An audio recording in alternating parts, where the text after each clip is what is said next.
Lehatshe la Botswana le beeleditse madi a hetang 1 billion pula mo thothoetsong ya lekgotla la ditšhaba la Green Climate Fund. Go nna le didirisiwa tse di lekaneng le tsa segompieno mo mogameng wa ditimamolelo go le botlhokwa fela thata. Setlhopha sa bomme sa Orapa United se hentse kgaisano ya Botswana Football Association Diamond Trading Company ya kgaolo ya Bokone. Motho e dumela re gasa ka thamalalo go tswa toropokgolo Gaborone ke kgomotsego o tukile mme ke le bonye ba bitseng o ka thusa ke na ronolang ka puo ya diata. Ke bidiwa Reginald Richardson a re semolle. Lefatshe la Botswana le beeleditse madi a fetang 1 billion pula go tlaleletsa mo thotloetsong ya lekgotla la ditšhaba la Green Climate Fund go itepatepanya le tokafatso mahodiso a morafe. Tautona Advocate Maboko o ka ile fa maitlamo a puso e le go netefatsa gore lenaneo le dirisediwa go tokafaletsa Batswana matshelo le go nyeletsa lehuma ka ebile le tla sologela molemo Batswana ba le 247,000 go ralala dikgaolo tse di nopotsweng tsa kgalagadi Ngamiland le Bobirwa. Tautona Boko o na le kwa modirong wa go ribolla semmuso lenaneo la le kwa motseng wa Tsabong o tshileng ka bitsikeo. Yerma hatsa haraharu ke manokonoko a phetogo ya loapi go tsibogela methale ya go a hokotsa ke mang go baballa ditshedi tikologo le sika lo motho ke ka mo puso ya tolosa maiteko a go lepalepana le manokonoko a phetogo ya loapi ka go totomatsa peeletso ya madi le tomagano le baitsanape. Re tshwanetse o nne mongwe wa ba 247,000 mo metseng e 104 mo dikgaolong tse tharo ba re tshwanetseng re goroge ko go bone lenaneo le baame le ba thuse ba thuthuge ka itsholelo le dikitso le ka ha ba dirang dilo ka teng go ya pele mme ke sone se puso yone ka bo yone e neng ya tsaya dikgato tsa go tshwaragana le ba bangwe ba ba dirang le tsa phetogo ya loapi le yone ya latlhela mo thulaganyong ye ya latlhela madi a tshwarang 1 billion pula. Maikaelelo ke gore 54% ke gore go heta sephato sa bone e bo e le bomme le banana le batho ba ba na le dikgwetlho tse di harologaneng jaaka bana le bogole.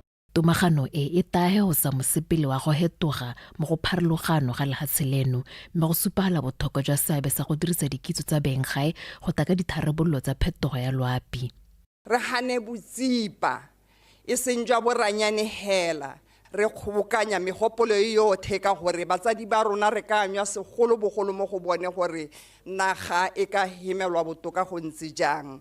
It is this spirit of collaboration between government, international partners, communities, and civil society that will propel this project forward. We look forward to working closely with all of you as we embark on this renewed phase. Our joint effort will protect iconic landscapes and wildlife, stabilize climate, and improve the lives and livelihoods of millions of people. Motse wa Tsabong o na le batho ba heta 11,000 ba ba gareng ga bao mo dikgaolong tse di tannang le tshiamelo ya thabologo e tang ka lenaneo le. Rotloetsa Batswana go emela mananeo a puso a tang ka ditsela tse di harologaneng ka dinao a maikaelelo a one e leng go thabolola lehatshe le go tokahatsa matshelo a bone. Netefatse gore re a sireletsa tota tshwanelo ya motho ebile re sireletsa loago lwa tikologo ya rona. Betso ke losoletsa gore lephata le leteletsweng pele ke tona Chimbombi le tla tshwaragana thata le setšhaba le baanelwa. Hela jaaka mangwe lehatshe ka bophara lehatshe leno le tsweletse ka go itemogela ditamorago tsa phetogo ya loapi di akaretsa merwalela phokotsego ya palo ya leruo mo dingwageng le seabe se se welang tlase sa temothuo mo itsholelong. Lenaneo le tanonotsha maiteko le lebelo la go itebaganya le diemo tsa phetogo ya loapi.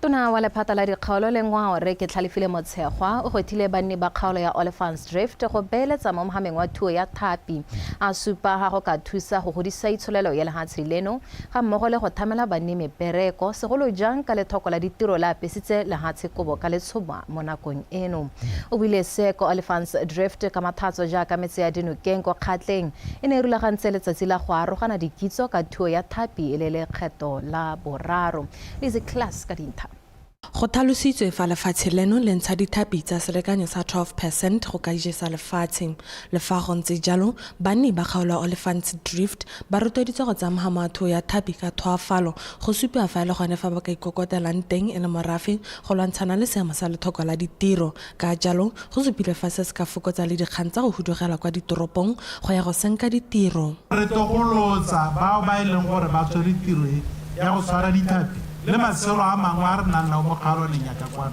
re tlo go balotsa re ke go ba neela maano re bo ba godise mo ditirong tse ba di tshwereng tsa go hapanela gore ba godise matshelo a malapa a bone matshelo a rona le matshelo a seshaba. Fishing can significantly contribute to economic growth.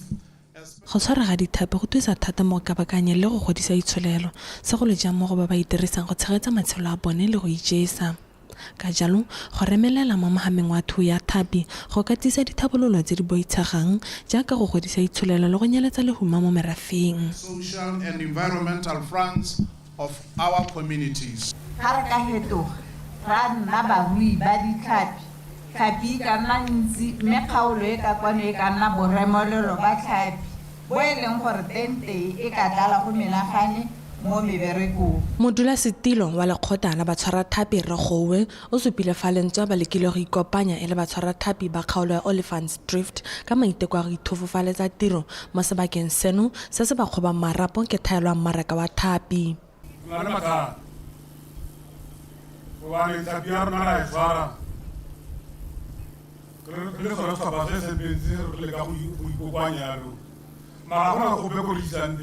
Re thusaneng re le puso gore tota mo fishermen ba tlhapi ya bona go bona gore e iswa kae a re reke re le puso bogolo e tswe kwa dikolong e tswe kwa dipateleng e tswe kae yona tlhapi ya rona yo ifa ba lla ka market mme re le teng le puso. Banana ba rotloeditswe go inakanya thata le go tokagatsa mohamatho ya thapi mo kgaolong ya bone e lengwe tsela ya go fenya mmaba wa lethoko la ditiro le go tokagatsa matshelo a bone ka ditswatholegong tse di fitlhelwang mo kgaolaneng ya bone. Lizzy Class, BTV News, Olifants Drift. Motsatona wa dikgaolo le tsa ngwao re Ignatius Moswane a re dikhansele di tshwanetse go ema nokeng bagwebi ba ba mo mekgwatheng ka ke sone se se ka thusang go namola BOTSWANA mo manokonokong a lehuma re Moswane o buile seo fa a buisa phuthego ya kgotla kwa Letlhakane kwa kgaolong ya Boteti se ba etseng tebogo. Matona a puso a tsweletse ka go buisa diphuthego mo lehatsheng leno go redisa BOTSWANA le go tsaya megopolo ka maiteko a go taka dithabololo tse di ka tokagatsang matshelo a bone. Mo Letlhakane motsatona re Moswane o gwetile dikhansele go tamela bagwebi ba ba mo ikgwatheng gore ba dire sente jaaka go ba abela ditankana tsa go gweba. Kopame ke goreng every member wa informal sector a hue license ya gagwe e leng ya street vendor kana hawkers license a nne le tsone.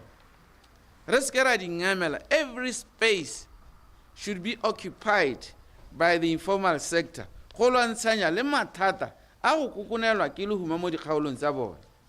Metšhine e ya go swiper smart switch a enele batho a enele ba go ba BOTSWANA ba compete go supplier le ba compete le ka di price go laolesege a karela gauhi le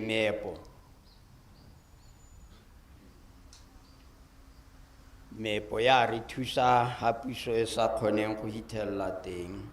Banni ba ntsha megopolo le dikgang tse di ba amang. Bana ba rutelwa mo makgaseng ba ruta bana ba nna mo ditulo tse di wang bana ba ha ba tse mo di floor ga go nna sente re kopa gore puso e tsenye leitho e lebelle diemo tse gore gongwe maduo a rena a tswe ka gore maduo a rena a wetse ko tase mo kgaolong ya rona. re le batho ba Letlhakane ga re bolo go batla sepatela mme le gompieno re ntse ra go laela le ga mopalamenta a tata kgang ya rona ke sepatela hela mo go eo. Dingwe dikgang di ne tsa tsibogelwa. Ne re sologetse sepatela hela ka ba bua le project e le reng e mo DM mme hela jalo ke dingwe tsa di-project tse le reng for nako ya gompieno di setse di suspendile. Di-project tse a eta di tolwa ke DM mme hela NDP kana DDP ya rona e tla leka gore e di tsenye mo teng. Re tse re tshwetswa gore re ta reka gradera, re ta reka bowsera ya metsi, e be re reka JCB ke tsa ke re le itse tiriso ya dio tse re tshwetswa gape ya gore reka tsone di ambulance tsa go thiba ko bo mme ya kwa le bo musu ka re ba shotola ke di ambulance le ko bo matshumo ke yone tiriso ya ene madi a CCP a ntha a leng goreng re le ofisi ya mo parlamente re itse. Banni ba Letlhakane ba kopiwa go tshwaragana go thabola matshelo le motse wa bone. Sebetseng Tebogo, BTV News, Letlhakane. Le phata la ditimamolelo le thoka didirisiwa tse di lekaneng ebile di thabologile le go nonotsha dikitso tsa bodiredi go itepatepanya le diemo tsa segompieno mo tirong e diphatsa ya go sireletsa matshelo le dithoto. Se se tlhalositswe ko Sedibe Phikwe jaaka go ne go tshwerwe segopotso sa letsatsi la mahatshehatshe la ditimamolelo. A rutwepego ka Karabo Molusi. Bodiredi jwa ditimamolelo ke di gatlhamela masisi tse gantsi di lebalwang kgotsa di sa tlotlomadiwe mme ba ikisitse setlhabelo go ka latlhegelwa ke matshelo go tsena mo dikgobalong tsa mmele maikutlo le ditlhaloganyo fa ba le mo tirong. Ne ra biletswa incident monna mongwe o na wetse mo Mosidibeng se se boteng. It was I think bo 40 meters deep. Go ne go sena oxygen enough mo teng. Ke dingwe tse leng gore re le batimamolelo re kopana le tsone gore ga go sena oxygen go ntsalo go le humid ya ka go ntsalo o khona o heletsa le wena o suffocate mo teng be le gore ano o hella le motho mo teng mo ra tsena re thela batho ba le bangwe ba le decapitated kana ke ra gona gore motho ga go hile thogo ha go nna le kotsi kana go na le building e shang ha batho ba sia mo go yone. Firefighters enter the building to save life. Batho ba re itse hela ka go tima molelo. Mme hela tiro e re dirang ke tiro e ntsi mme e lebagane le go boloka botshelo jwa motho. During road traffic accidents, o re ithala re le ko re provider service ya first aid.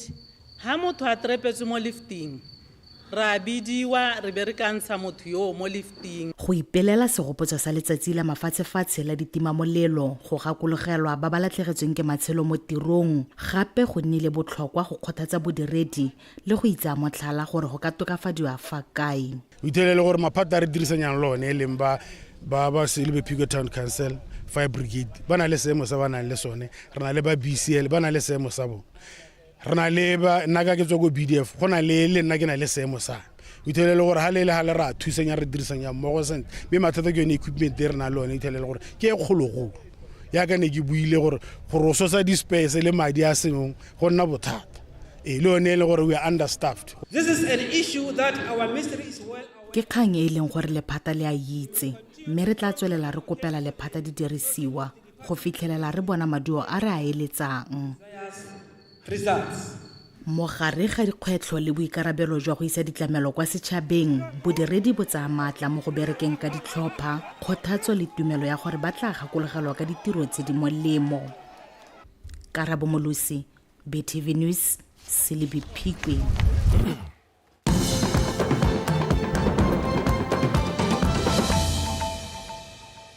Motshwarela-tona wa lefatshe le temothuo Dr. Edwin Dikoloти o rotloeditse balemi botlhe ga mmogo le bana le seabe go tshwaragana le puso mo go ageng le go nonotsha mohama wa temothuo mo gae gore o atlege. Dr. Dikoloti o tlhalositse se kwa dipolaseng tsa Mosisedi mo kgaolong ya Morolong jaaka balemi ba thota eo ba ne ba ipelela letsatsi la thobo ka fa tlase ga setlhogo se se reng temothuo mo dipakeng tsa phetogo ya loapi tse di gwetlhang gore go nne le maakanya le tota maakanya a ka godisang le go tsisa kgatelopele ya senela ruri mo mohameng wa temothuo.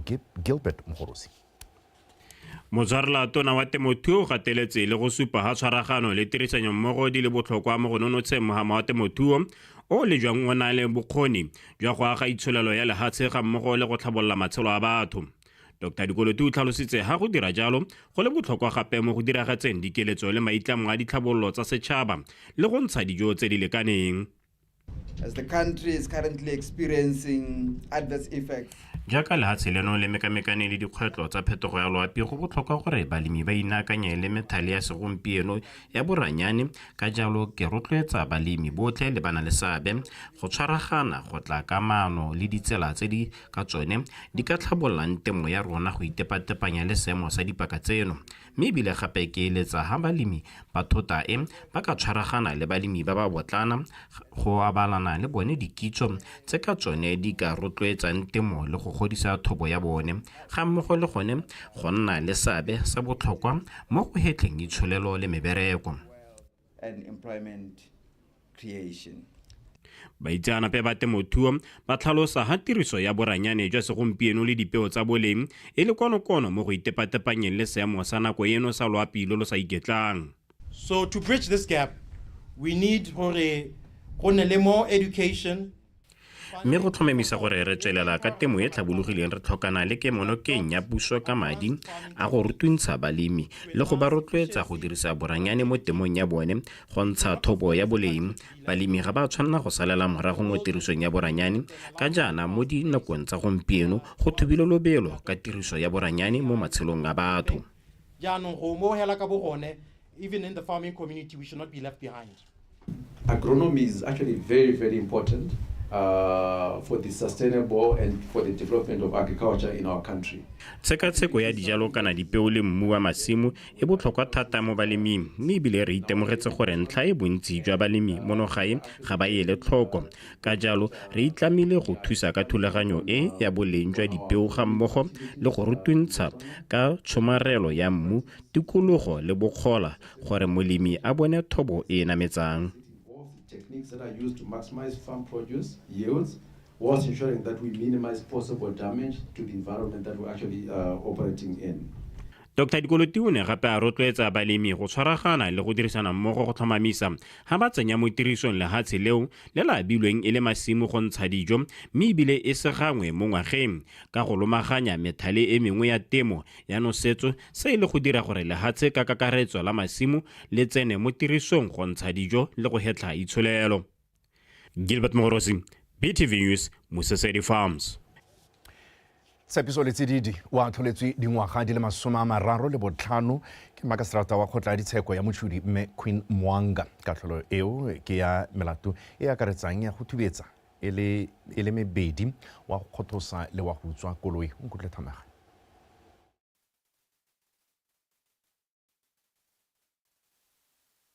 e ne ya re ka ngwaga 2022 o simolola ka kgwedi ya Ferikgong. Tshepiso le tsididi o na fitlhela ngwana dingwaga di le 8 a robetse mo ntlong ko motseng wa motšhodi mme a morwala le go mo thubetsa. Ka kgwedi ya Sedimonthole e le 1 e ntse le ka ngwaga 2022 le tsididi o na tsenelela mme mongwe mo ntlong ya gagwe mo mosong ko motseng wa Malotwane mme a mo thubetsa a mo kgothosa le go utswa koloi ya gagwe ya modiro wa BMW 1 Series. Makaseterata Mwanga fa a tlhola mosekisiwa o na tlhalosa fa bosekisi ba kgotsofaditse lekgotla le go kaela gore keng ba re mosekisiwa ke ena a dirile melato eo. Mo molatong wa go thubetsa ngwana wa dingwaga di le 8 Mwanga o na tlhola letsididi dingwaga di le 10 mo kgolegelong a tlhalosa fa letsididi a sena mowa wa setho ebile a le borai. Mo molatong wa go thubetsa mme wa Malotwane Makaseterata o na tlholela letsididi dingwaga di le 10 mo kgolegelong fa molatong wa kgothosa mme yo a ne a mo atlholela tse dingwe di le 10. E re ka letsididi a ne a boa gape a utswa koloi ya mme yo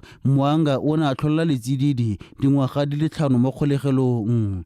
Mwanga o ne a tlhalosetsa mosekisi wa gore e re ka jaana a ne a sa tswa go atlholela dingwaga di le 15 mo kgolegelong ke kgotla ditsheko ya mogoditshane dikatlholo tseo tsotlhe nngwe le nngwe ya tsone ya go ikemela. A re seo se ra gore fa a fetsa tsa go wetsa katlholo ya dingwaga di le 15 o tla ba simolola katlholo ya dingwaga di le 10 nngwe le nngwe ya dithubetso tse pedi tsa malotwane le motšhodi e re fa di wela a bo a simolola go disa poo katlholo ya kgothoso go fitlha a wetsa ka ya go utswa koloi e leng dingwaga di le 5 ka tshoboko letsididi o tla disa poo dingwaga di le 50 ke gore 50 mo kgolegelong.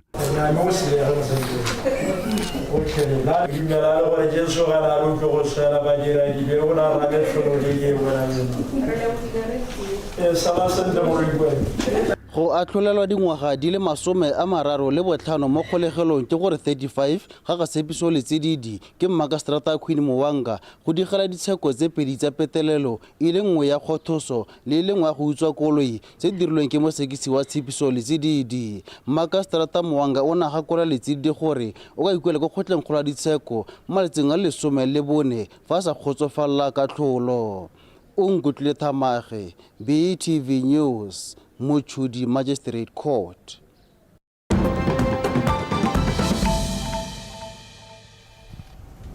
Motho a re thodumeletsa mahatshe a sele puso ya gatautona Donald Trump kwa America e letse ya mogetse batho ba sweu ba Afrika Borwa ba le 54 ba go tlhalosang ha ba babaletswe ke thaolele ya letso le mmala le kgokgontsho e dirwa mo go bone kwa lehatsheng la Afrika Borwa. Khudugo eo e goethile ba bueledi le balola ditshwanelo tsa batshabi gore ba ngongoregele le go ipotsa gore ke eng ba amogetswe ka nako e puso ya ga Trump e neng e supile gore e emisitse go amogela batshabi. Batho bao ba South Africa go balelwa bana ba gorogile ba tshotse difolaga tsa lehatshe la America. Totona Trump o na supa ha dintwa tsa thaolele ya letso le mmala e le tsone di bakileng thakathakano eo.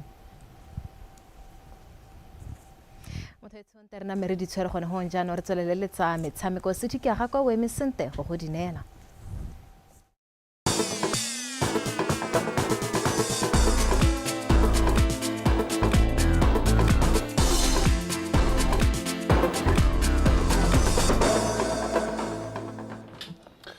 a ke go leboge morwarre Reginald le wena kgaitsedi ya ke kgomotsego ka dikgang tseo tse le di neetseng ka matlametlo tsa Setswana tsa nako eno mme re tsena ka tlhamallo mo go tsa metshameko ke bidio hela go se thiki aga kwa me dikgang tsa rona re dula gantsa jana setlhopha sa bomme sa Orapa United se fentsa kgaisano ya Botswana Football Association Diamond Training Company ya kgaolo ya bokoni e neng e tshwaretse kwa Kokasane mo mafelong a beke e sa tswang go heta kgaisano eo e neng akaretsa basireletsi ba yone e bong Orapa United go tswa kwa boteti Western Dynamites yang habe ya Francistown United le Tornado Sporting ya ka Kokasane a rutlwa jalo pego ka thuto le gaisitswe. Metshameko e simolotse ka mashetla a kwa godimo fa Orapa United e ne lobela Tornado Sporting dintsi ka dino di le 10-0 fa Western Dynamites bone ba tshameka maleka a lefela setlhopha le Francistown United. Moragonyana Orapa United ya tshameka maleka a nnotse pedi setlhopha le Western Dynamites fa Francistown United e okeletsa Tornado Sporting mahutsana ka go banisa dino di le 3-0. Orapa United e ne ya feleletsa ka go fenya Francistown United ka dino tse 2-1 go fenya kgaisano eo ka dintlha di le 7 fa Western Dynamites ba fenya Tornado Sporting ka dino di le 7-0 go tsaya maemo a bobedi ka dintlha di le 5. Francistown United e tsere maemo a boraro ka dintlha di le 4 fa Tornado Sporting e tsaya maemo a bofelo morago ga go latlhegela mo metshamekong ya bone yotlhe. This is our first time re a go ithuta but go tla ga rona ta bore re rona ta ipankanya ka tsetse gore le ka gore re ba match gore khone go tshameka. Metshameko e ya DTCB e fa ba katisi sebaka sa go lemoga talente e ka tisang ditlhopha tsa bosetšhaba tsa bomme mo isagong. Ke ka thomamisa gore team e yang ko Morocco ko the Women's AFCON e leng gore bontsi ba yone le bone ba dule gone mo Diamond Trading Company Botswana Championships re itemogetse kgolo e ha kgamatsa mo go bone about 9 re dumela gore ha ba tswa kwa batho ba rola dibutsi tsa bone mme replacement ra ke ka go thomamisetsa gore mo di-teaming tse nne tse di neng di le mo the Northern Block re kgonne go bona talente e seng kana ka sepe. We realize that through this sport we can actually empower women. Re itemogetse gore kgwele ya dinao e ka aga ya ba ya go gaisa bomme le bana ba ba setsanyana ka go ba direla ditshono mo botshelong. Players for the mayors, this is a place where they scout players for bigger teams.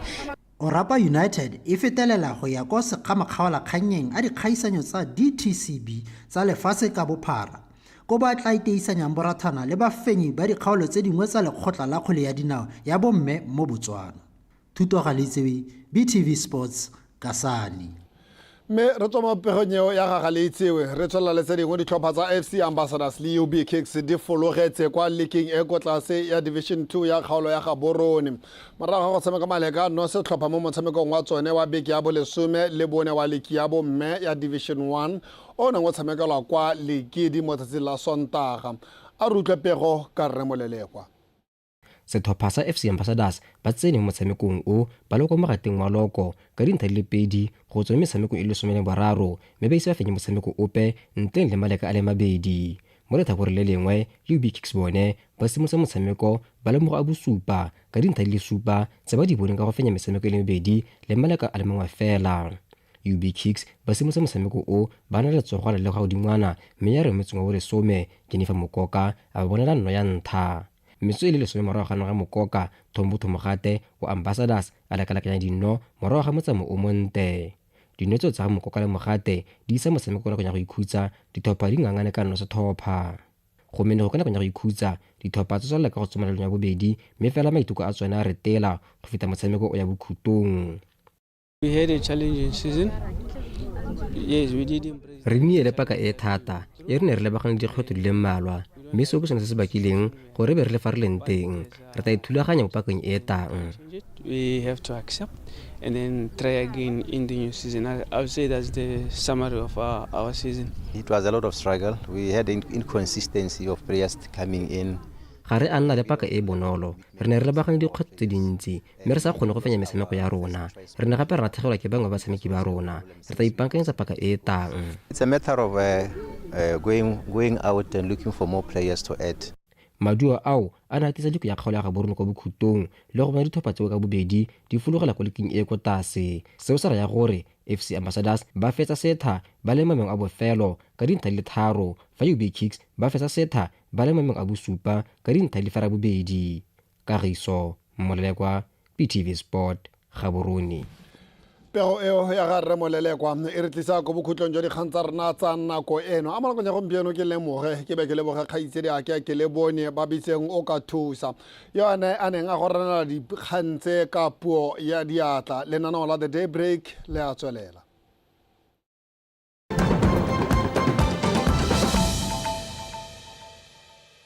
Poaching and illegal wildlife trade is no longer just a local or regional issue, but an organized and lucrative global problem driven by the high demand for wildlife products such as ivory, rhino horn, pangolin, and other wildlife species trophies. Illegal wildlife trade has joined the ranks of organized and sophisticated criminal networks such as drug and human trafficking.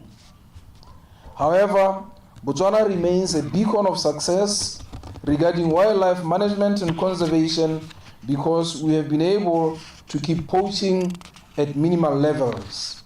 This has made us a target for organized regional cross-border poachers, hence the need to remain vigilant and intensify our efforts to fight poaching. Director of Ceremony, the National Anti-Poaching Strategy is a comprehensive framework designed to be implemented through strong collaboration across the government law enforcement agencies mandated to fight crime, but also like-minded civil society institutions and local communities. Let me re-emphasize that the cornerstone of this success is premised on collaboration of law enforcement agencies, which is a unique feature of our country. Thus, the strategy can only succeed if all stakeholders